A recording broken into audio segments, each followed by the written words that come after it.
Madame, Monsieur, bonsoir Yaorana, bienvenue dans ce journal. Très heureuse de vous retrouver ce soir. Tout de suite, les titres que nous allons développer. Vairao et cette série de cambriolages dans l'actualité. Cette fois, les malfaiteurs s'en sont pris à la mairie elle-même. Montant du butin, 30 000 francs et un ordinateur. En un mois, c'est le 4e cambriolage dans la commune. Quel bilan tiré du sommet des océans à Nice? Une restitution des représentants polynésiens présents à l'événement a eu lieu ce matin au CESEC. D'autres problématiques ont été soulevées, notamment en termes d'autonomie alimentaire. Les explications dans ce journal. Le nouveau haut-commissaire poursuit ses rencontres protocolaires. Place ce matin à l'Assemblée et aux Marquises. L'occasion d'exprimer plusieurs attentes. Les Hakaiki, eux, ont réitéré leur souhait d'une évolution statutaire. Les guerres franco-tahitiennes dans un documentaire et une exposition. Jean-Christophe Shigetomi dévoile un éclairage inédit de cette période charnière de l'histoire de la Polynésie, le fruit d'un long travail de recherche pour l'historien qui est sur notre plateau ce soir. On replonge avec lui à l'époque de la reine Pomare IV.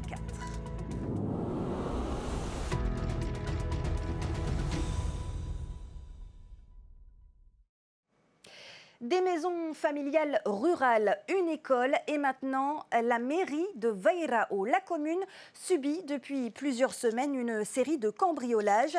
La nuit dernière, ce sont donc les locaux de la mairie qui ont été visités et les malfaiteurs sont organisés, vous allez le voir. Pour le maire délégué de Vairao, c'en est trop. Les précisions de Davidson Bennett. Les cambrioleurs seraient passés par le plafond de la mairie après avoir coupé le disjoncteur situé à l'arrière du bâtiment. Ils ont fouillé l'agence Farirata ainsi que plusieurs bureaux administratifs avant de repartir avec une petite enveloppe contenant de l'argent liquide. On m'a volé une enveloppe de 15 000 francs. C'est les cotisations de l'association des agents de la commune. Les faits se seraient produits entre minuit et 2 heures du matin. Grâce à la vidéosurveillance installée dans l'enceinte de la police municipale, les enquêteurs ont pu établir le créneau du larcin. C'est grâce à la vidéo, on voit à peu près quand ça s'est passé, parce que la vidéo s'arrête exactement à 1h48. Par rapport à l'onduleur, c'est 1 heure d'autonomie. On pense entre minuit et 2 heures du matin. Ces images constituent un appui essentiel pour les forces de l'ordre. Elles avaient déjà permis d'avancer rapidement il y a 2 semaines après les cambriolages de l'école Poti et les 2 MFR, toujours à Vairao. Ça nous a beaucoup aidé, même à la gendarmerie, ces matériels-là, ça nous a beaucoup aidé. On s'est rendu compte quand même que ça sert à la commune pour tout ce qui est délinquance, délits routiers. L'enquête de gendarmerie se poursuit avec un inventaire complet pour déterminer si d'autres biens matériels ou financiers ont également été dérobés. Le chantier Manutea Lodge de Moorea devant la justice. Souvenez-vous, le projet cristallise les tensions sur l'île Sœur. S'agit-il d'un simple élargissement de route ou bien d'un projet immobilier dissimulé? C'est tout l'enjeu de ce dossier examiné ce matin par le tribunal administratif. Le rapporteur public a demandé l'annulation du permis de construire. Esther Cuneo sur des interviews de Joseph Poulain. Derrière une route élargie, le rapporteur public voit bien un projet immobilier dissimulé. Selon lui, l'administration a été volontairement trompée. Le projet initial consistait à élargir la route d'accès à une parcelle qui a ensuite été segmentée en lots, puis terrassée, cette fois-ci sans le feu vert de l'aménagement. Ce qui aurait nécessité à minima une notice d'impact. Il aurait fallu, dès le départ, dire clairement quel était l'objet final, quel était le projet global, l'impact qu'il y aurait en termes de paysage notamment. Ça n'a pas été fait et le commissaire de gouvernement, en tout cas, semble d'accord avec cette analyse et a donc proposé l'annulation du permis pour fraude. Mais l'avocate rappelle à nouveau que le permis portait uniquement sur la route d'accès et non sur le terrassement. Nous trouvons le terme de fraude très excessif par rapport à ce qui s'est passé. Et la SARL Manutea Lodge a simplement déposé une demande d'élargissement d'une route sans savoir ce qu'elle ferait éventuellement du terrain. La SARL Manouté à l'autre, j'avais pas de raison de considérer qu'elle allait s'occuper de tout le monde tout le temps et de prévoir d'avance ce que ces gens feraient. Donc c'est absolument pas une fraude. Quant aux 8 à 9 000 m3 de volume de remblai déplacé qu'on reproche à son client, elle considère qu'il ne s'appuie sur aucune preuve tangible. Il y a quelqu'un qui a un papier sur ces choses-là ou pas ? Parce que le tribunal administratif, lui, doit statuer sur des documents précis. D'autre part, encore une fois, l'étude d'impact, on leur a dit vous avez fraudé pour ne pas faire d'étude d'impact, c'est eux qui sont volontaires pour la faire contre l'avis des géomètres et des professionnels sur ces questions-là. Donc ça veut bien dire qu'il y a un problème d'interprétation, parce que même la DCA a considéré qu'il n'y avait pas besoin d'étude d'impact. Le tribunal devra trancher le 30 septembre. Quel bilan après le sommet des océans à Nice? Une question soulevée et une restitution ce matin des représentants du Fénois présents à cet événement. Ils ont fait face à la société civile, au CESEC, mais les débats ont soulevé d'autres problématiques. On le voit dans ce reportage de Tawhiti Toniwa Moussane et Juliano Tautou. La lutte contre la surpêche et l'exploitation des fonds marins. Des combats de toujours pour Winnie Sage, qui est allé à la 3e conférence des Nations Unies sur l'océan, une fois encore demander de l'aide aux autres pays. Souvent, on pense que les objectifs du développement durable préconisés par l'ONU, c'est préserver les océans. Ça arrive en 14e position. Le premier objectif, c'est comment on lutte contre la pauvreté. Et les Rahui, aujourd'hui, c'est fait pour ça. C'est fait en sorte de garder des garde-manger pour que nos populations puissent toujours se nourrir. Mais voilà, en pratique, l'exercice n'est pas facile. Comment vous pouvez demander à des personnes qui n'ont pas de quoi se nourrir d'aller protéger? C'est souvent difficile. Et la question a été reprise ce matin dans cette séance plénière spéciale du CESEC, car elle inquiète notamment le secteur hauturier. Pour les armateurs de Fari-Outé, trop de préservation peut être préjudiciable pour leur activité. Ils demandent à rencontrer le président de la Polynésie pour en parler. Nous estimons que trop de préservation va nuire à notre activité, qui, rappelons-le, est une pêche durable. On a obtenu le label MSC justement pour dire qu'on est une pêche durable et qui nous ouvre des marchés à l'international, compte tenu de notre technique de pêche qui est toujours la longline à l'hameçon.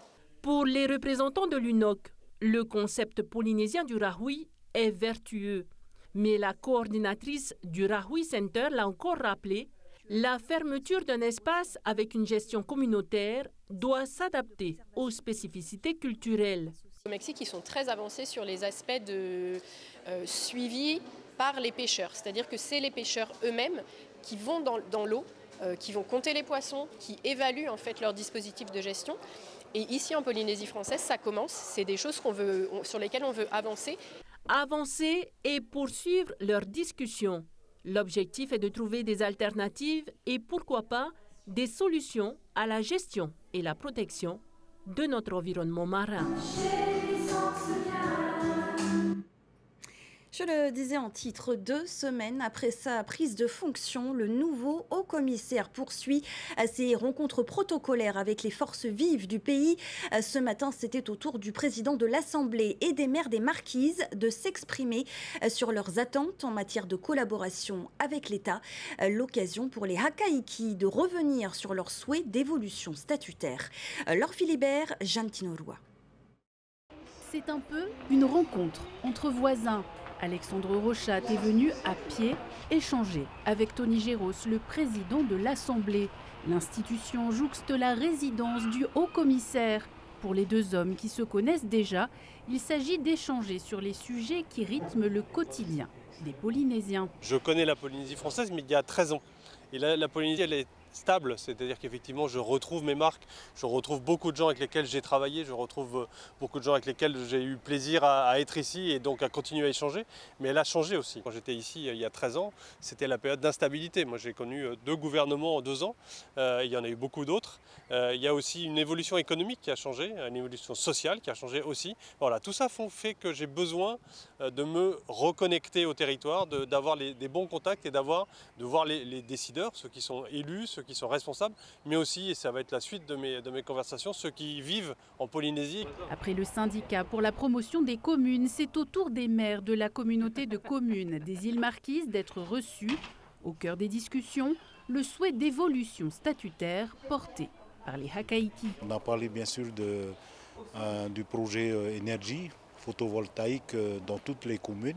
Il y a la construction du siège de la CODIM à Hivaoa, le transport inter-île et le projet CODAM, par exemple, évolution statutaire des Marquises, qui nous tiennent à cœur quand même. On a pris une délibération justement pour financer l'étude d'un cahier de charge, bien sûr, pour le projet de CODAM. Jeudi, c'est Gaston Floss qui sera reçu avant un premier déplacement officiel à Ho en fin de semaine. Il redonne vie à la période des guerres franco-tahitiennes. Jean-Christophe Shigetomi dévoile plusieurs années de recherche et cette histoire du temps de la reine Pomare IV à Tahiti de 1842 à 1847, celle d'un peuple alors sous influence britannique qui a résisté, qui s'est battu contre l'invasion française. Une exposition et un documentaire à ce sujet ont été dévoilés et inaugurés ce matin à l'Assemblée de Polynésie. Et qui mieux que l'auteur lui-même pour en parler, Jean-Christophe Shigetomi. Yaorana. Bonsoir. Vous êtes historien, merci d'être présent ce soir. Alors, avant de parler du contenu, on va parler du travail derrière cette exposition, derrière ce documentaire. Ça a été donc plusieurs années de recherche. Effectivement, il a fallu que j'aille à la source, trouver donc les ressources archivistiques nécessaires, qui se trouve malheureusement pas du tout à Tahiti, mais qui se trouve à l'extérieur, principalement donc à Londres, du côté de la London Missionary Society, chez les Picpus donc à Rome, et bien sûr à l'échelle nationale, au niveau des archives nationales, Bibliothèque nationale de France, Service historique de la Défense. Donc ça a été un travail, ça a été une quête pour pouvoir partir donc à la recherche de documents. Des documents qui n'avaient pas encore fait l'objet de publication jusqu'à présent. Ils ont fait l'objet certainement d'études, mais lorsque l'on cherche, l'avantage c'est qu'on trouve toujours quelque chose qui n'avait pas été donc exploré. Alors, de ces recherches découle donc une exposition et un documentaire, on l'a dit, sur la période 1842 à 1847 à Tahiti, période du protectorat, de l'annexion et des résistances. Une histoire que l'on sait, mais que l'on ne connaît très très peu en fait finalement en détail. C'est ça que vous avez voulu dévoiler au public. C'est tout à fait, ça a été effectivement l'ambition de pouvoir décrire et rentrer dans le vif du sujet, d'un point de vue purement chronologique, pour traiter de l'ensemble de ces résistances armées ou dites passives par rapport au processus qui ont eu cours, celui donc du protectorat de 1842, puis de l'annexion. Donc on comprend dans ce documentaire qu'il y a que Tahiti est sous influence française, puis après il y a l'invasion française. Est-ce qu'on peut avoir un contexte ? Bien, en fait, au départ, je dirais que Tahiti, c'est plutôt le jardin protégé des Anglais avec la London Missionary Society. Et il va y avoir, bien sûr, les processus de protectorat et d'annexion donc française, desquels vont découler donc les dites résistances, parce qu'on parle de guerre franco-tahitienne. Bon, était-ce vraiment une guerre franco-tahitienne ? Ce sont plutôt des résistances, je dirais, à différents événements qui vont marquer donc l'histoire de ce pays. Des résistances, mais il y a eu quand même des batailles, il y a eu des batailles armées, il y a eu des incendies. Ça a été vraiment 2 ans de combat finalement. Il y a eu effectivement, ce qui est méconnu, c'est qu'il y a eu vraiment des affrontements, je dirais, armés qui ont été... durant lesquels quand même des pertes sensibles ont été relevées dans les 2 camps. Et on ignore un peu ces combats, et l'ambition de ce chantier, c'était effectivement de pouvoir les mettre en exergue. Alors, la reine Pomare IV espérait, elle, une réaction justement de l'armée anglaise, mais elle ne viendra pas. C'est exactement ce qui s'est passé, c'est-à-dire qu'elle avait un conseiller qui s'appelait Pritchard, et Pritchard ne va pas être très honnête avec elle. Il est parti en Angleterre demander à l'Angleterre de permettre à Tahiti de passer sous protectorat donc britannique, mais les Anglais, on est dans l'entente cordiale, on est sorti des guerres napoléoniennes, ils ont été servis, ils ont la Nouvelle-Zélande, ils ont l'Australie, le royaume Pomaré ne les intéresse pas. Ils ont quand même fourni des armes, ces Anglais. Jean-Christophe Shigotomi, bilan de cette guerre. Plusieurs centaines, voire des milliers de Tahitiens tués pour quelques centaines seulement du côté français. Pourquoi l'île de Tahiti était particulièrement convoitée ? Eh bien, ce qui s'est passé, c'est que c'est une décision, je dirais, unilatérale d'un amiral, hein, Abel du Petit-Thouars, qui, après avoir annexé les Marquises, s'est rendu compte que l'ambition de colonie qu'il voulait en faire n'était pas faite. Et il lorgne un petit peu sur donc, le royaume de Pomaré pour y installer donc, une autre colonie. Hein. Il va y avoir tout un ensemble, je dirais, de faits qui vont aboutir notamment à cet état de fait, hein, qui va être celle d'une annexion pure et simple. Alors, il faut aussi remettre cette période de l'histoire dans son contexte et ne pas la confondre avec celle qui se passe aujourd'hui. C'est une part de l'histoire qui s'inscrit dans un contexte international plus large, avec des grandes puissances qui étendaient donc leur souveraineté dans le monde entier. Oui, en fait, Tahiti n'est pas la seule. Hein. Les autres îles du Pacifique seront soumises à, je dirais, à une situation similaire. Après, il y aura la Nouvelle-Calédonie, il y aura les Hébrides, et puis avant, il y a eu bien sûr les îles comme les Fidji, etc., qui passent donc sous mainmise britannique. On est dans une vague, je dirais, d'impérialisme colonial, hein, voilà, et qui ne concerne pas que la Polynésie, mais qui s'applique au monde entier. Et toute cette période de l'histoire que vous nous décrivez, vous espérez que les enfants puissent également s'en emparer. Effectivement, ce qui est intéressant, c'est de raconter à nos enfants, dans les écoles, de leur donner à minima, je dirais, une photographie juste de leur histoire. Merci beaucoup Jean-Christophe Shigotomi d'avoir été notre invité. Je précise également que cette exposition est visible dans le hall de l'Assemblée jusqu'au 26 septembre. Et je précise aussi que vous avez prévu également de sortir un livre sur cette période de l'histoire tahitienne, un livre de 380 pages. Il sera donc beaucoup plus détaillé, plus étoffé et il est attendu d'ici la fin de l'année. Merci encore à vous. Merci à vous. En sport, à présent, les Océania Élites ont débuté hier soir par une cérémonie d'ouverture au lycée hôtelier de Punaauia. L'événement rassemble les meilleurs boxeurs du Pacifique. Au total, 50 combattants s'affronteront sur le ring, dont 15 Polynésiens. Parmi les ténors de la discipline, l'Australie et la Nouvelle-Zélande. Un tournoi aux enjeux importants. Hormis les prize money, il permet de gagner des points dans le classement mondial. Et pour le gagnant, bien sûr, de participer au prochain championnat du monde IBA. 6 soirées sont au programme. Les grandes finales, elles, auront lieu vendredi et samedi à la salle Makonena. Voilà, de la boxe au cyclisme avec la 3e étape du Tour Tahiti Nui. Un aller-retour entre Punaauia et Te Ahupo'o. Si l'Américain Felton Quinn reste maillot jaune cette fois, c'est un Français engagé dans l'AS Pire qui a remporté cette étape. Les temps forts racontés par Hotuarii Kolombani.